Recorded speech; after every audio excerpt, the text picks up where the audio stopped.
নিচ্ছে যে তোমাদেরকে দেশকে ভালোবাসো, তার প্রমাণ দিতে হবে। শ্রদ্ধেয় স্নেহাস্পদ ভাইরা, তারা নতুন আওয়াজ তুলেছে যে ওয়াকফ বিলকে নষ্ট করতে চায়। এটা ভুলে গেলে চলবে না। আজকে সামনে আপনার ভয়ঙ্কর বিপদ আসছে। কি ভয়ঙ্কর বিপদ? বলছে ওয়াকফ সম্পত্তিগুলো কেন্দ্রীয় সরকার তার নামে নিয়ে দিবে। ওয়াকফ সম্পত্তি বিল যদি পাস হয়ে যায়, তাহলে আপনি মসজিদে নামাজ পড়াতে পারবেন না, মাদ্রাসায় শিক্ষা দিতে পারবেন না। হঠাৎ সে দাবি করবে এটা মসজিদ ওয়াকফ হয়ে গেছে, এই মাদ্রাসা আল্লাহর নামে ওয়াকফ হয়ে গেছে, এই কবরস্থানে কবর দেওয়া যাবে না। আজকের আমাদের পূর্বপুরুষেরা, আমাদের বংশধর, আমাদের উত্তর পুরুষ, আমাদের পূর্বপুরুষ যারা, তারা এত সম্পত্তি ওয়াকফ করেছে কিসের জন্য? মুসলমানদের শিক্ষা, মুসলমানদের মাদ্রাসা, মুসলমানদের মসজিদ, মুসলমানদের কবরস্থান, মুসলমানদের ঈদগাহ, মুসলমানদের লাইব্রেরি।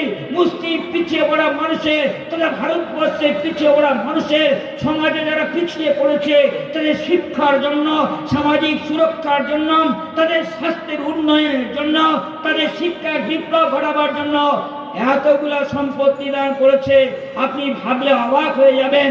পাকিস্তান যত বড় রাষ্ট্র, পাকিস্তান যত বড় রাষ্ট্র, তার চেয়ে বেশি মুসলমানদের ওয়াকফ সম্পত্তি।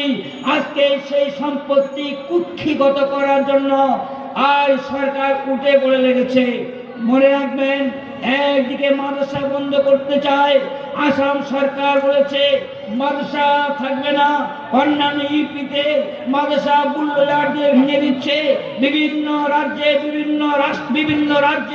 বিভিন্ন জায়গায় সেখানে মাদ্রাসাগুলোকে গুড়িয়ে দিচ্ছে বুলডোজার দিয়ে।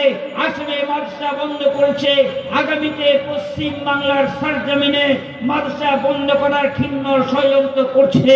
ওয়াকফ বিল যদি পাস করে ফেলে, তাহলে মাদ্রাসা আকারে বন্ধ করে দিবে।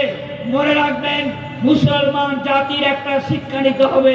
কি শিক্ষা নিতে হবে?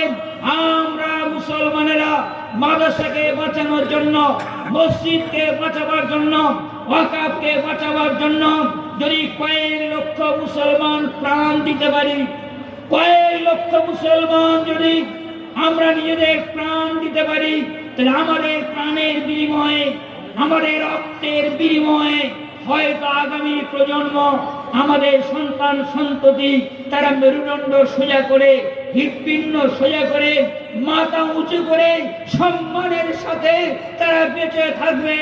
আমরা লক্ষ লক্ষ মুসলমান যদি প্রাণ না দিতে পারি, তাহলে